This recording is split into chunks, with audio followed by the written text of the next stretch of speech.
It's the beginning of a new year. With New Year's resolutions in full swing, it's time to get a bit more organised. But it's January, so we're on a budget. So I headed to my local charity shops to look for some inspiration. UK charity shops are not always filled with the best goodies, but I still managed to find some perfect items to hopefully make my January a little more organised. So off to the charity shops I went. The first DIY is going to be a customised reusable planner. I picked up 2 frames for a couple of pounds each. One about A3 size that was brand new, and one around A4 size that had some clips at the back missing but still in perfectly good condition. But we're starting with the larger one.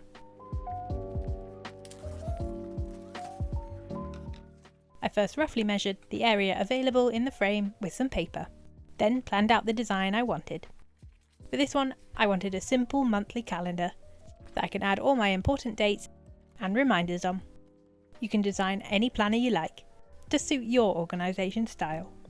Once I was happy with the design, we need to transfer this onto the frame.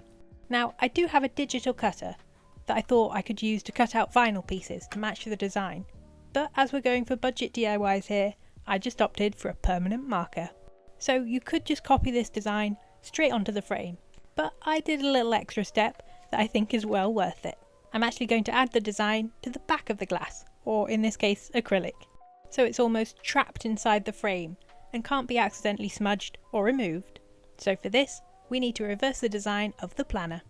If you have a fairly simple design, the easiest way to do this is to use a dark pen and go over your design so you can see the reverse on the back of the paper. You would then copy this face down onto the glass. But I ended up printing my design after I refined it on a laptop and mirrored it for printing. Now with the permanent marker, after making sure the glass is lined up perfectly, draw on the reversed image. If you do make a mistake, permanent marker can usually be removed with acetone or nail varnish remover, but this might depend on the type of marker you use. Once all the design is complete, it's time to reveal the front and hopefully correctly mirrored planner. I'm really happy with that, so it's time to add the special touch. For this, while I was out in the charity shops, I popped into a few home and DIY stores and picked up some free wallpaper samples. Most DIY stores let you take a sample of wallpaper, and with so many amazing designs to choose from, I couldn't resist picking up a few extras for inspo for our future home renovations too. If you don't have the option of getting wallpaper samples, you could always print out your own images, use spare pieces of wallpaper you already have, especially if you want to match what's already on the walls, or just use any paper you have, plain, coloured, patterned, or whatever you like.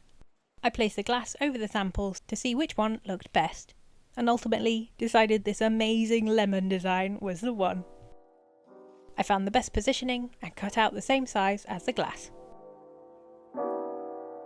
Now just assemble the frame back together. With the wallpaper at the back, you may need to add a small amount of tape to just hold into place as you're assembling it, with the glass on the top, making sure the design is the right way round. And we're all done. Use any whiteboard pens or dry erase markers to write all your information on your planners. This way, when you're finished with your planner, you can wipe it down and the planner design underneath won't be smudged away. I loved how this turned out, and it's so simple too. You could even swap out the paper behind the glass for every season or occasion to make sure your planner will always match your home's decor.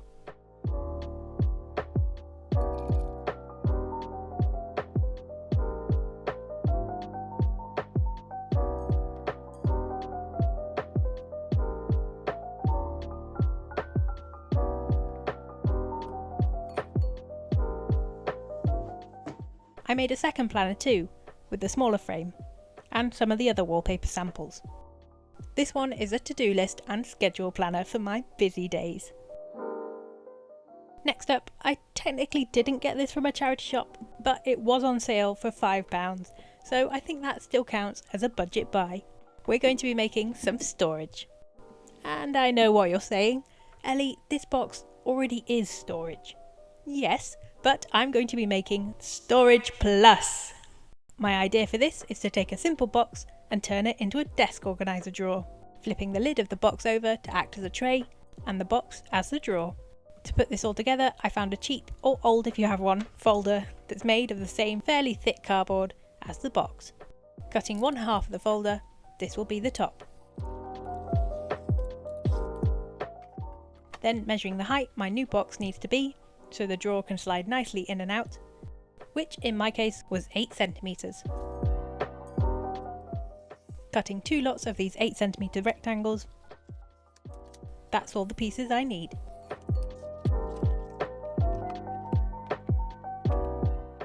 As with everything I do, I wanted to do one extra step. As I was going to use the inside of the lid as a tray, that meant I was losing the lovely pattern on the top of the lid. So I carefully cut and pulled off only the very top layer of paper that had the design on it. And I glued this back to the inside of the lid so I could keep the pretty pattern visible.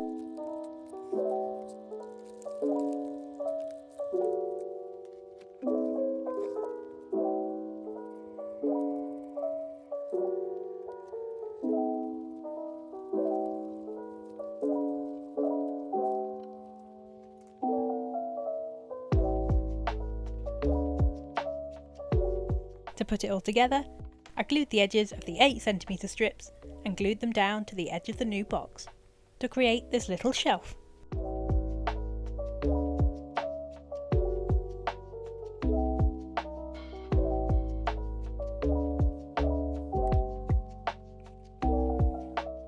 I then glued the lid to the top and let this all dry.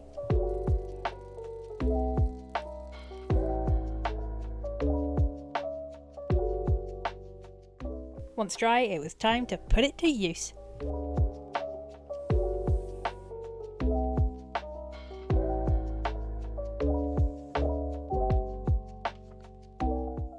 I used it to store all the items I use when packing up my orders for my small business. I even made some custom storage containers from plain card to hold my thank you cards. I like when I can hide away some of my stuff, so it's all accessible but looks a little bit neater. And I think it's safe to say this looks amazing.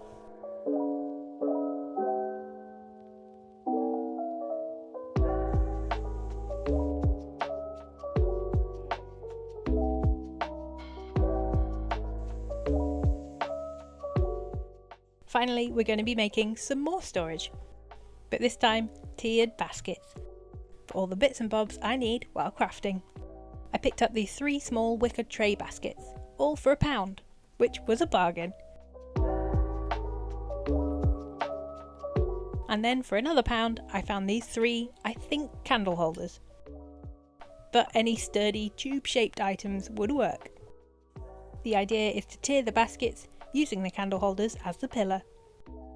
And I think I could make a lovely 3-tiered organiser. To start, I cleaned up the candle holders and then wanted to change the metal look, so added a white primer. I did end up doing this in minus temperatures in January, which is not ideal for spray paint.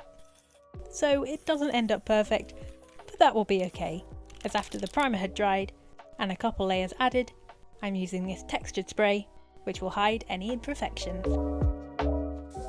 The minus temperatures did mean this took a few days to fully dry, and I ended up smudging some of them, but I don't think you'll ever really see this bit.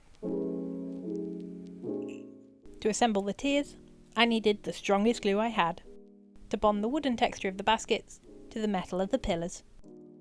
So I thought Gorilla Glue would work best.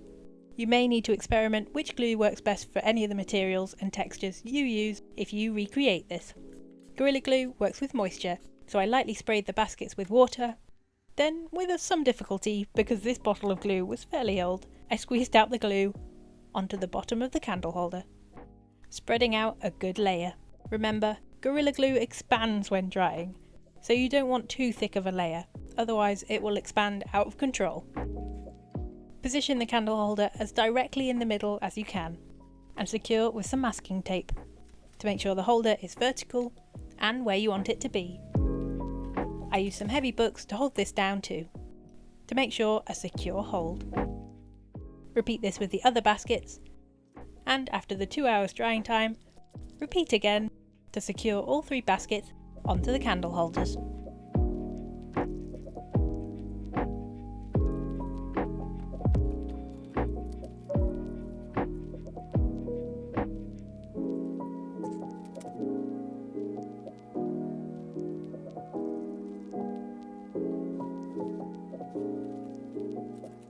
After the full drying time, my tiered organiser was complete.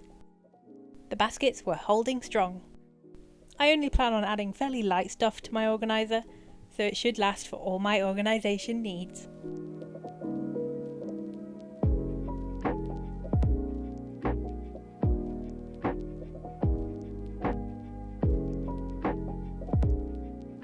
And that is all 3 DIYs complete. They were so simple to make and well within budget too. The spray paint was the biggest expense of these DIYs, but I'll be able to use this again for lots of future projects. Otherwise, I spent under £10 for all 3 of these DIYs, which I think is amazing. Let me know what you think, and also let me know what your New Year's resolution was this year, and if you're sticking to it. We're nearly at 1,000 subscribers, so we would really appreciate it if you subscribe too. And we'll see you in the next video.